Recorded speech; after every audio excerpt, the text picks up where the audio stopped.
Herzog on East Quilcene Road in Quilcene. And I'd like to run through a few updates for the commissioners about what's going on in Quilcene, and then ask you a few questions about the contract, the MOU that's on your agenda later in the morning. First of all, thank you all for coming to our April 23rd celebration when we had a tribal blessing of our park and a community-wide meeting where we all celebrated the achievements that we've been able to accomplish in the last couple of months. Thank you for being there. We really appreciate your presence at all of these celebratory events.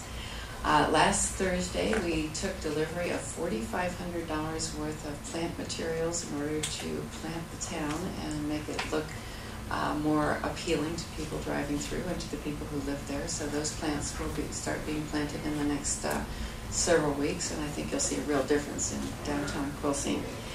We also have voted in the slogan for Quilcene that's going to start showing up on our signs. We'll soon have a logo that goes with it. It's Quilcene, the Pearl of the Peninsula. So when you see Pearl of the Peninsula, you'll know that's us. And finally, on my kind of updates, we are now a corporation. Count me in for Quilcene, a 501c3 organization. We haven't gotten our federal status yet, but we are a state corporation that can accept donations from our community and then apply them to the projects that we'll be generating through Quilcene Conversations. So we're on the road with yet another organization and more work for a lot of our volunteers. About the memo of understanding for the park reopening and for naming Clayton White the park manager, I do have a few questions about Exhibit A to that memorandum of understanding. And they don't need to be answered right now, but I did want to get in the record that I, as citizen Linda Herzog, would like to have more information about these items.